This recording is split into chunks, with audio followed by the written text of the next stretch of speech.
DSP, भगवान श्री भगवान नाम है, उन्होंने मेरे साथ बदतमीजी करी कि तू सरपंच बनी फिरती है ना, तेरी सरपंची अभी निकाल दूंगा। सीएम ने तो कुछ किया ना किया, मैं बहुत कसूता आदमी हूं, तेरे साथ ये कर दूंगा। एक मर्द इंस्पेक्टर किसी लेडी के साथ ऐसे बात नहीं कर सकता, ये कानून में लिखा हुआ है। वो चाहे एसपी है, चाहे डीएसपी है, चाहे कलेक्टर है, एक महिला का अपमान नहीं कर सकता। महिलाओं के लिए कुछ कानून बने हुए हैं। लेडी पुलिस साथ थी तो उसको क्या पंचायत थी ये सब बोलने की कि मैं तेरी सब चुप करती है कि नहीं, तेरी अभी सरपंची निकालता हूं। कहते हैं ना, जैसी ईंट वैसे खोरे, इसी माँ के ऐसे ही छोरे। बिल्कुल बिल्कुल, जैसे सरकार ऐसे होंगे तो उनके अफसर भी ऐसे ही होंगे। हाँ जी। नमस्कार, मैं हैप्पी सिंगला, आप जुड़ चुके हैं हमारे चैनल के साथ। 3 दिन का सीएम साहब का प्रोग्राम था सिरसा जिले का। चल रहा था जनता के साथ वार्तालाप, जनसंवाद। जनता आई, अपनी समस्या बताई, सरकार है समाधान करेगी। 2024 के इलेक्शन आने वाले हैं तो 1 साल पहले शुरू कर दिया जनसंवाद। जनता के जो दुख हैं, जो जनता की मुसीबतें हैं, उनसे मुक्ति दिलाएंगे सीएम साहब। समस्याओं का समय पर ही निवारण किया जाएगा। एक तरीके से देखा जाए तो जो राजा है वो प्रजा के बीच में आया। प्रजा के मुसीबतें सुनने के लिए, दुख सुनने के लिए 15 तारीख की बात बताएं तो एक निडर महिला सरपंच नैना झोरट स्वागत करती है सीएम साहब का। बहुत बड़ा प्रोग्राम रखा जाता है बनी गांव के अंदर कि सीएम साहब आएंगे, राजा आ रहे हैं, प्रजा के बीच में समस्याएं बताई जाएंगी। बढ़िया तरीके से जो जनसंवाद नहीं कह सकते, बीजेपी का कार्यक्रम कह सकते हैं, बहुत बढ़िया तरीके से चल रहा है। तारीफों के पुल हैं वो बांधे जा रहे हैं, तारीफें हो रही हैं। बीजेपी सरकार ने ये कर दिया, बीजेपी सरकार ने वो कर दिया, बीजेपी सरकार ने पेंशन बना दी। तभी उसके बीच में एक महिला, एक निडर महिला आवाज लगाती है, सीएम साहब सुनो। मुसीबत बताती है अपनी, जो उसके ऊपर जब से उसने सरपंची जीती है, अपने दम पर जीती है, जनता के प्यार से जीती है, तब से उसके ऊपर हमलों का सिलसिला जारी है। सरपंच प्रतिनिधि संजीव झोरड पर जानलेवा हमला होता है। सरपंच हैं, छोटी सरकार कहा गया है, छोटी सरकार के ऊपर होता है हमला, लेकिन प्रशासन चैन की नींद। सरकार आई है, सरकार के आगे सवाल उठाया गया तो मंच से नीचे उतार दिया गया विरोधी पार्टी बोलकर। आखिर कहां है औरत का सम्मान? एक तरफ पीएम साहब ने हरियाणा में नारा दिया था, बेटी बचाओ बेटी बढ़ाओ बेटी बढ़ाओ, लेकिन आज वही हरियाणा की बेटी दुपट्टा उतार के इंसाफ मांग रही है कि छोटी सरकार का दर्जा दिया है, आम नागरिक हैं, टैक्स भी भरते हैं, इसी हरियाणा का हिस्सा है, इसी देश का हिस्सा है, हमारे लिए इंसाफ कहां है? तो वो नैना झोरड हमारे साथ आज मौजूद है। कौन सी पार्टी से जुड़ी हुई है ये नैना झोरड? कौन था इसको उकसाने वाला? किसके कहने पर किया ये हंगामा?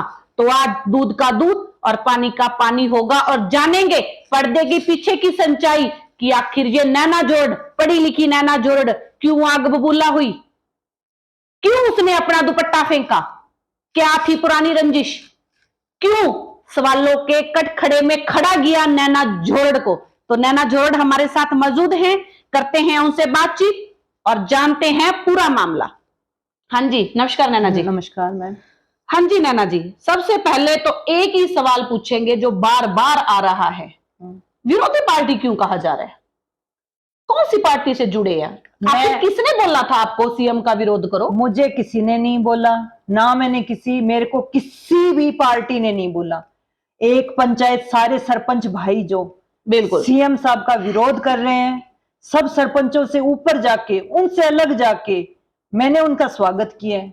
आप देख रहे हो हर गांव में, हर बिल्कुल। जिले में उनका सरपंच खड़े होकर विरोध कर रहे बिल्कुल हैं, बिल्कुल। काले झंडे दिखा रहे हैं उनको। लेकिन मैंने इन सब से, राजनीति से ऊपर उठ के मैंने उनका स्वागत किया। मैंने 7 दिन पहले मेरे पति ने घूमना शुरू किया, गांव गांव में जीप लगा के मुनियादी की गई, गांव आसपास के गांवों के सरपंचों से मेरे पति मिले, मैं गांव गांव के मोहल्ले मोहल्ले में जाके लोगों को कन्विंस किया। मैंने इतना अच्छा प्रोग्राम किया। हमने अपनी पर्सनल जमीन उनके हेलीपैड के लिए दी, 2-3 टाइम उनके पूरे स्टाफ को खाना खिलाया, यहाँ रहने की जगह दी उनको। आप पूछ सकते हो, मेरा वीडियो है लोगों को कन्विंस करते हुए, लोगों के पास मिलते हुए। आखिर जब मैंने अपनी समस्या बताई तो फिर सीएम साहब क्यों भड़क गए? मैं किसी पार्टी से नहीं हूं। मेरी शादी 2007 मार्च को हुई थी। इतने सालों में मैंने सिर्फ 2 बार वोट डाला है। एक तो 13-14 साल पहले जब मैं इतनी उम्र कम थी, हस्बैंड ने कहा वोट डाल दो, मैंने वोट डाल दिया। उसके बाद मैं जयपुर रहती थी जी, स्पेशल छोटे बच्चे थे लेके कभी वोटों के लिए आई नहीं। मुझे हरियाणा की राजनीति के बारे में कोई जानकारी नहीं थी। वोटों में मैं सिर्फ 15 दिन पहले आई हूँ, 23 अक्टूबर को आई हूँ, 12 नवंबर को मेरी जीत हुई है। और दूसरी बार अब मैंने खुद को वोट डाला है, साइकिल के निशान पे, खुद नैना जोड़ को वोट दिया है। आप लिस्ट निकाल के चेक कर लो कि इसने वोट कितनी बार किया अपनी जिंदगी में। नैना जी, क्या मामला है? ऐसा कौन सा मामला है, क्या विवाद है? सरपंची जीते हैं आप, अपने दम पर जीते मुझे हैं, नहीं पता मामला क्या है? एक महिला से क्या डर है किसी को, मुझे नहीं पता एक महिला से क्यों डर रहे हैं। पहले तो मेरी एक्चुअल जो जीत थी वो 496 वोटों की थी, उसे खींच खींच के 68 वोटों पे लाया गया मुझे हराने के लिए। फिर वो किसी तरह वो मतलब काउंटिंग को रानियां ले जाना चाहते थे, बहुत कुछ उस दिन किया, बहुत उन्होंने झगड़े की प्लानिंग करी, किसी तरह ये चुनाव कैंसिल। यानी एक औरत से इतना डर, किस बात का डर? एक मर्द की इज्जत तब होती है जब वो औरत का सम्मान करता है। एक औरत की इज्जत, एक मर्द की इज्जत वो नहीं होती कि वो औरत को बदनाम करे। जिस पेट से जन्म लिया है, वो आपको जन्म देने वाली, आपको धरती पे लाने वाली, आपको बनाने वाली, आपको पालने वाली एक औरत है, एक माँ है। अगर माँ नहीं हो तो बच्चा इस दुनिया में नहीं आएगा। औरत के बिना सृष्टि नहीं चलती, तो मर्दानगी नहीं है। हमारी संस्कृत में श्लोक है, वो पूरा नहीं आता, लेकिन उसका हिंदी में मतलब समझाती हूँ कि जहां नारी की पूजा होती है वहां देवता बसते हैं। बिल्कुल। हमला हुआ संजीव जोरड़ पर, वीडियो वायरल हुई है कि संजीव जोरड़ के ऊपर हमला हुआ है, स्टेडियम के ऊपर, स्टेडियम के बीच में हमला हुआ है। क्या मानती हैं, कार्रवाई क्यों नहीं हुई? किसका हाथ है इसके पीछे? मैं किसी का नाम नहीं लूंगी, मुझे किसी का नाम नहीं लेना, पर मुझे बस न्याय चाहिए। सरकार से यही बार बार मैं अपील करूंगी कि मुझे न्याय दे दो। अगर आप मेरे को न्याय नहीं दे सकते तो ये मजबूरी में मैंने कदम उठाया है। क्यों साथ नहीं मिल रहा आपको? हमला तो हमारे गांव के लोगों ने ही किया जी। मेन हमलावर था वो विनोद पुत्र जसपाल जोरड़, जिसका घर स्टेडियम के बिल्कुल सामने है। उसने किया, किसके बहकाने पे किया या किसके कहने पे किया, ये तो वो ही बता सकते हैं जी, मैं क्या बताऊं। पर मुझे तो न्याय चाहिए। मैं किसी सरकार का, किसी पार्टी का, किसी मिनिस्टर का, किसी से मेरी कोई रंजिश नहीं है। मैं किसी का नाम नहीं लूंगी, मुझे न्याय चाहिए। हाँ, और मैं धन्यवाद करती हूँ सोशल मीडिया का जो मेरे साथ खड़ा है। मैं धन्यवाद करती हूँ 36 बिरादरियों का जो मेरे साथ खड़ी हैं, जो भाई बंद मेरे साथ आ रहे हैं, मेरे को घर में आके सम्मानित कर रहे हैं, मेरे को फोन पे मैसेज करके सम्मानित कर रहे हैं। उन्हीं सभी भाई बहनों का मैं जिंदगी भर एहसानमंद रहूंगी कि उन्होंने आज मेरा साथ दिया, मेरे को मजबूत बनाया है उन्होंने, कि मैं सरकार के खिलाफ आज खड़ी हूं। मेरे सरकार से कोई दुश्मनी नहीं है, मुझे न्याय चाहिए। जो मेरे पति पे कातिलाना हमला हुआ है, दोषी अभी तक शान से घूम रहे हैं और कह रहे हैं क्या बिगाड़ लिया तूने हमारा, करके दिखा कुछ। और मेरे पति पे 452 डाल दी गई है। उनके जो झड़प हुई थी, जो अपना बीच बचाव हुआ था, आत्मरक्षा का अधिकार हाईकोर्ट ने, सुप्रीम कोर्ट ने दे रखा है। तो उन्होंने पहले से प्री प्लानिंग के तहत अपने घर में धारदार हथियार जमा कर रखे थे, कुल्हाड़ी, चाकू, कापे, सब उनके 40-50 बंदे मौजूद थे। तो बचाव में उनको एक जने को या 2 जनों को मामूली सी कुछ चोट लगी है, उनको फ्रैक्चर बताया गया है। मेरे पति संजीव को जो 3 सीवियर फ्रैक्चर आए हैं, एक राम कुमार हैं जी, उनको सिर में 8 टांके आए हैं। एक धर्मवीर है, उनको सिर में गंभीर चोट लगी है। एक विनोद है, पुत्र शिषपाल झोरड़, उसके कोहनी में बिल्कुल हड्डियां चूर चूर, सीवियर फ्रैक्चर, और चेहरे पे 5 टांके लगे हैं। उनकी चोट को कुछ मतलब रिपोर्ट ही नहीं दी, अच्छे से रिपोर्ट नहीं बना के दी डॉक्टर ने, पता नहीं किस दबाव में, किस से क्या। एक महिला से क्या आपकी रंजिश हो सकती है, क्या इतना खतरा है कि आप उससे ऐसे कर रहे हो? एक महिला की सुन नहीं रहे हो। सरपंच बनते ही उसको गांव में आके आप धमका रहे हो। क्यों? क्या बिगाड़ा मैंने आपका? जनता ने चुना है, चुनाव आरक्षण सरकार ने दिया 50%, तो खड़ी हुई, महिला की सीट आई, वो मैंने वोट मांगे, जनता ने वोट दिए, मैं जीती, मैं बन गई। मैंने क्या किया? गुनाह किया? फिर ये 50% आरक्षण का ढोंग क्यों? फिर पढ़ी लिखी पंचायत का ढोंग क्यों? बिल्कुल बिल्कुल। जो अगर पढ़ा लिखा बंदा होगा वो तो सवाल पूछेगा। पढ़ेगा इंडिया तो बढ़ेगा इंडिया। तो इसलिए स्कूलों कॉलेजों को बंद करो, ना ही पढ़ेगा इंडिया, ना ही बढ़ेगा इंडिया, ना ही सवाल पूछेगा इंडिया। तो ये तो अंग्रेजों के राज जैसी बात हो गई। तानाशाही तो वही है, बोले पकड़ो, बंद करो इसको। उस दिन थाने भर रखे थे हमारे स्कूल के टीचर, ये ज्ञापन देने आए थे बेचारे। क्या वो भी राजनीति करने आए थे? कि हमारे स्कूल में कुल 26 पोस्ट है टीचर्स की, जिसमें से 10 ही है, 12वीं तक का स्कूल है, 16 खाली पड़ी है, हमें टीचर्स दे दो। बच्चों की पढ़ाई प्रभावित होती है, बच्चों का रिजल्ट प्रभावित होता है। तो उनको उठा लिया गया। ये क्या है? ये तानाशाही है। फिर किस बात का चुनाव और किस बात का क्या? फिर कोई चुनाव नहीं है, आप फिर करो तानाशाही। तानाशाही रवैया मान रही हैं। हाँ, तानाशाही रवैया है। और मुझे कह रहे हैं कि मैं राजनीति कर रही हूँ। क्या वो टीचर राजनीति कर रहे हैं? क्या वो बच्चे राजनीति कर रहे हैं? वो पढ़ने के लिए टीचर मांग रहे हैं। क्या वो बच्चे, छोटे छोटे बच्चे जिनको पढ़ने के लिए टीचर चाहिए? नैना जी, बीच में बात काट रही हूँ। अपने आप वाले मसले पर आपने सिरसा प्रशासन से मदद मांगी, सीएम साहब तक आपकी आवाज चली गई, लेकिन उसको दबाया जा रहा है। क्या लगता है आपको इंसाफ मिलेगा इस साल के अंदर? क्योंकि 2000 इस इलेक्शनों का एक ही पड़ाव रह चुका है, 1 साल रह चुका है। कि आपको लगता है कि आपको इंसाफ मिलेगा? अगर मेरे पूरे भाई बंद 36 बिरादरी मेरे साथ है तो इंसाफ जरूर मिलेगा। मेरे मीडिया के भाई बंधु बहनें मेरे साथ हैं तो मुझे इंसाफ जरूर मिलेगा। क्योंकि मीडिया में वो ताकत है जो तलवार में ताकत नहीं है, वो कलम में ताकत है। मीडिया ने बड़े बड़ों की गद्दी उखाड़ दी, और जो जनता है वो जनता जनार्दन होती है। जनता ही कुर्सी पे बिठाती है, जनता ही उतारती है। मेरे साथ आज मेरे सब भाई बंद, हर वर्ग, हर समाज से, हर जाति से सब भाई बंद, जो उनका मैं शुक्रिया अदा करती हूँ, वो मेरे साथ जुड़े रहे हैं। और मेरे न्याय की लड़ाई में मैं उनसे अपील करती हूँ, उनकी बेटी, उनकी बहन, उनकी बहू उनसे अपील करती है कि वो आखिर तक डटे रहे मेरे साथ। और मीडिया भाई बंधुओं से अपील करती हूँ कि वो डटे रहे न्याय की लड़ाई में। एक दिन अपना संघर्ष जरूर रंग लाएगा। जैसे किसान आंदोलन में भी झुकना पड़ा सरकार को, एक दिन अगर हम साथ चलेंगे तो जरूर झुकेगी ये सरकार। हाँ जी नैना जी, आपने आवाज उठाई थी। पहले आप सम्मान के साथ सीएम साहब की बिल्कुल साथ वाली चेयर पर थे। हाँ जी। लेकिन हमने देखा था कि एक बॉक्स लगाया गया था जिसमें शिकायत की पर्चियां डाली गई थी। हाँ जी। और उसमें हम ये चीज नोट भी कर रहे थे कि जितने बीजेपी के कार्यकर्ता हैं, साथ में कैबिनेट मंत्री भी बैठे हुए थे, उनके कार्यकर्ता हैं, सबकी लिस्ट निकल रही है। जो बात आपको आगे लेके आनी चाहिए थी गांव के लिए, एक सरपंच प्रतिनिधि है, जनता का प्रतिनिधि है, छोटी सरकार है, गांव के लिए तो सरकार है ना, उसको राइट मिलना चाहिए था, वो उसको नहीं दिया।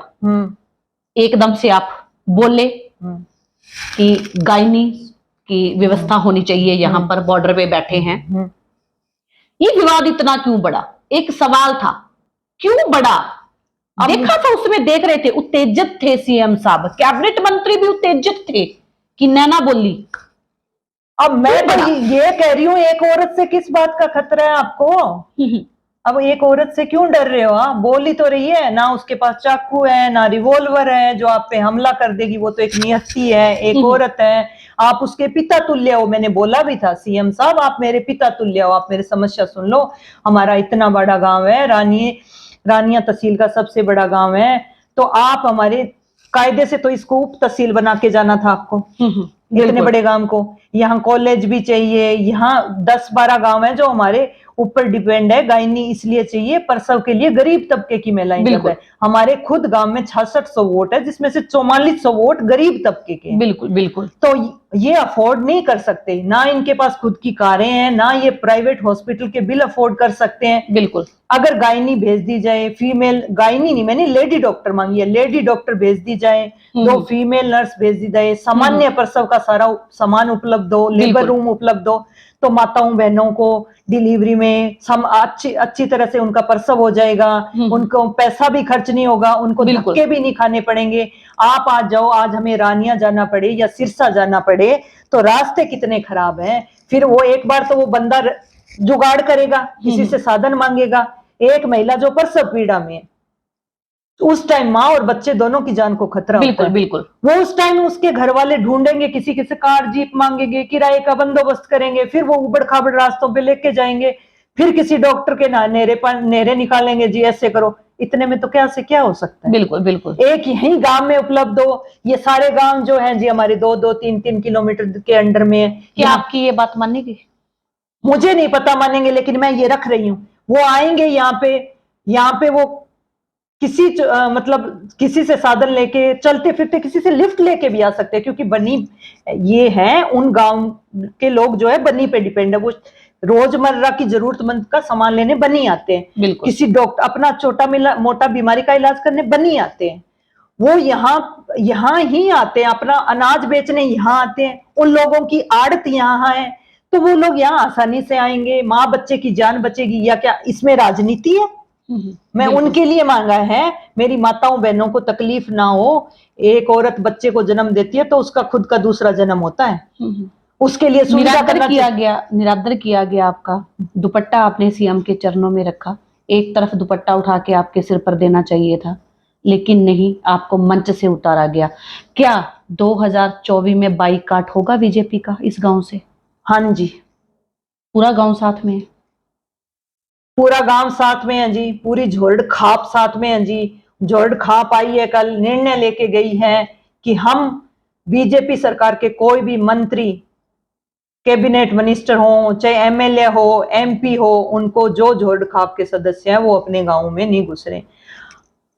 मतलब सीएम साहब है, वो बुजुर्ग है, इतनी उम्र के हैं, उनमें मतलब है कुछ, तभी तो उनको सीएम का ओहदा मिला है ना। बिल्कुल बिल्कुल। इसी ऐसा कुछ ऐसे थोड़ी मिलता है। उनको सम्मानजनक तरीके से अपना मेरे को दुपट्टा पहनाते और ये बोलते, देख बेटी तू दुपट्टा मत गिरा, तू मेरी बेटी है, ये दुपट्टा तेरी नहीं मेरी भी इज्जत है। बिल्कुल बिल्कुल।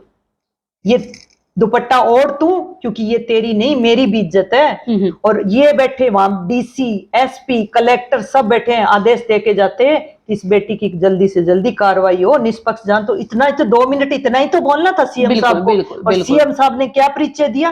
तानाशाही का परिचय दिया कि ले जाओ, राजनीति कर रही है, ले जाओ। फिर उसके बाद आपको कहां रखा गया? जीवन नगर थाने में। और मेरे को डायरेक्ट जीवन नगर नहीं लेके गए ताकि कोई पीछे ना आ जाए, मेरे को रास्तों में घुमाया गया है। और एक डीएसपी भगवान, श्री भगवान नाम है, उन्होंने मेरे साथ बदतमीजी करी कि तू सरपंच बनी फिरती है ना, तेरी सरपंची अभी निकाल दूंगा। सीएम ने तो कुछ किया ना किया, मैं बहुत कसूता आदमी हूं, तेरे साथ ये कर दूंगा। एक मर्द इंस्पेक्टर किसी लेडी के साथ ऐसे बात नहीं कर सकता, ये कानून में लिखा हुआ है। वो चाहे एसपी है, चाहे डीएसपी है, चाहे कलेक्टर है, एक महिला का अपमान नहीं कर सकता। महिलाओं के लिए कुछ कानून बने हुए हैं। लेडी पुलिस साथ थी तो उसको क्या पंचायती थी ये सब बोलने की कि तू मैं तेरी सब चुप करती है कि नहीं, तेरी अभी सरपंची निकालता हूं। उसका नाम जय भगवान है, शायद तक वो डीएसपी कालावाली में है। बिल्कुल बिल्कुल। हाँ, तो उसने बोला मैं बहुत कसूता आदमी हूं, तेरी सरपंची निकाल दूंगा। तो ये एक डीएसपी को शोभा नहीं देता सरकार को। जब सरकार तानाशाही होगी तो उसके अफसर भी ऐसे ही होंगे फिर। बिल्कुल बिल्कुल। वो कहते हैं ना, जैसी ईंट वैसे खोरे, इसी माँ के ऐसे ही छोरे। बिल्कुल बिल्कुल। जैसे सरकार ऐसे होंगे तो उनके अफसर भी ऐसे ही होंगे। हाँ जी। फिर मेरे को घर में नजरबंद रखा गया 6.5 घंटे तक कि सीएम जब तक चंडीगढ़ नहीं पहुंच जाते आपको नजरबंद रखेंगे। क्यों? मैं सीएम साहब को मारने वाली थी क्या? मैं वहां ऑटो में जाके उनके हेलीकॉप्टर को उड़ाने वाली थी क्या?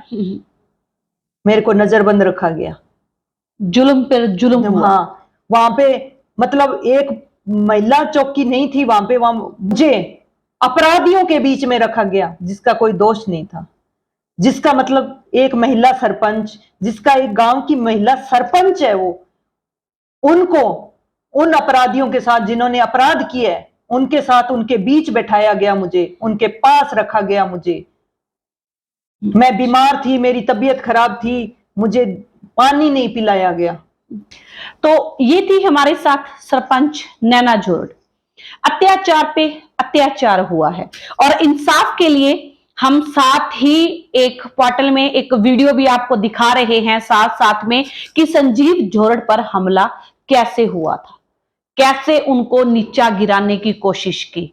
इलेक्शन जीता था, जनता के समर्थन के साथ जीता था, अपने बल पर जीता था। आखिर ऐसी क्या नाराजगी थी नैना जोरड़ के साथ, ऐसा क्या डर था नैना जोरड़ के साथ कि जब से वो अपनी छोटी सत्ता में आई है तब से इनके साथ जो अत्याचार है वो आए दिन हो रहा है। और उस दिन की बात सुनकर तो रोंगटे खड़े हो जाते हैं कि एक सरपंच हैं, विरोध नहीं कर रही हैं सीएम का, सिर्फ इंसाफ की मांग कर रहे हैं कि मेरे साथ गलत हुआ है। दाता आज दांत देने आया है तो एक बेटी उठी थी, बाप के आगे पल्लू फैलाया था, आंचल बिछाया था कि बेटी हूं, लेकिन उस बाप ने बेटी के सिर पर हाथ नहीं रखा और बाजू पकड़कर निकाल दिया गया, मंच से नीचे उतार दिया गया।